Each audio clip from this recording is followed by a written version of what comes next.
Devin, hold that thought. Let's get to the other big story. RBI late on Wednesday announced another bunch of liquidity boosting measures include $10 billion of a buy-sell swap and open market purchases of bonds. Meanwhile, the European Commission and Germany has announced plans for higher defense spend and higher deficits, which will weaken the dollar. Latha is here to take us through the details. Latha. Well, actually, there are too many moving parts actually in the currency market. The biggest bazooka is Europe deciding to spend.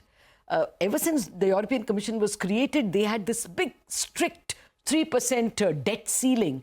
Now they've broken out of it and said that countries will be allowed to extend, raise the limit by about 1% if it is for debt spending. Separately, they have also said, Germany has said that they're also going to increase their debt spending. And this has resulted in the euro strengthening a lot because that will mean so much of spending on, automobiles, warships, etc. And that strengthens the euro because funds flow into European stocks and the dollar weakens. So that's one story that's playing out. It was quite unexpected. And of course, the dollar also became a little weak on fears that this tariff on Canada and Mexico can first weaken the US itself. Now, separate from all this is what's happening in the rupee market. What the Reserve Bank has done is this another 10 billion of FX swaps. What does it basically mean? They announced one already and they did one on Feb 28. The RBI had sold a lot of dollars, but the actual selling was pushed forward because they sold forward dollars all through October, November, December. So they haven't accumulated some 80 billion of open positions. Now, 20 billion of that over last 2 months, on February 28th and today, they've pushed it 3 years forward. So that's sitting on the head that, the RBI will come in and supply these dollars. That is not there. It's less. But separately as well, what the move does of this FX swaps is it makes forward dollars cheaper. So hedging becomes cheaper.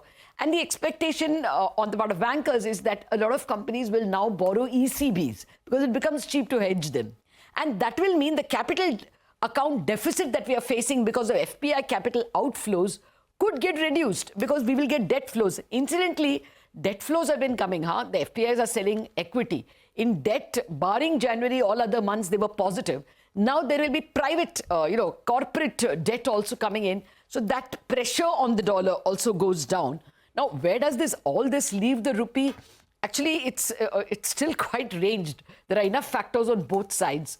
Against the dollar and pro the rupee is the fact the dollar itself has weakened. It's now back to DXY is where it was before Trump was elected. Oil is cheaper. That's positive for the rupee. And exporters usually bring in money by March 31st for their own accounts. The Reserve Bank also will not want a very bad ending. That is pro-rupee. Now, anti, of course, is April 2nd is yet to come. And then FPIs have not stopped selling. So those negatives remain. But the mode in the market is that the worst is definitely over for the rupee, simply because now no one is that long dollar. That craze for a long dollar is completely gone out of the market. People won't take speculative positions. Just a word on the OMO. The open market operation to buy 1 lakh crore of bonds was not expected. Some OMO was expected. 1 lakh crore is quite a bazooka. And then this swaps also will bring in another 87,000 crores. So the bond markets are pretty cheerful.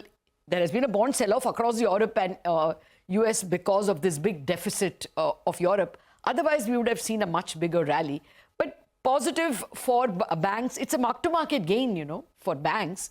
So, positive for NBFC and banks. Latha, I was looking in the bond sell-off is extended in Asia as well. Yes. The Australian 10-year is up 10 basis points. Yes. New Zealand is up 8-9 basis points. And Germany, of course, 25 basis points. And Japan. It's like Japan, 16-year highs for the Japanese bonds. For the Japanese 10-year. So, Japan was anyway on a rate hike expectation. EC is cutting rates. The European Central Bank is cutting rates. They're the only major, economy that's on a raising spree. Yes. The data looking strong. Yeah. But the important point is that our yields would have risen except for this 1 lakh crore that Reserve Bank has Bonanza. suddenly brought. And well timed, right? Advanced tax payments is, That's why they have done it, but they've given durable liquidity. Normally for advanced tax, you will give 15-day liquidity. They've given like permanent liquidity, when you buy bonds. But I think absolutely exciting times, right? For those interested in macro markets, I mean, it's like Yes. we've had. Europe is a it's sea a change. bazooka, and we've not had that kind of stuff. I think you have to It's go almost back. as important as the coming together of the European Common Market. Let's As hope. big I as mean, that. all of this has to be passed, as somebody was pointing out on Monday. I think that Yeah, meeting will take that's place, but I think interesting. Important. Okay, absolutely, Latha. Thank you very much for that.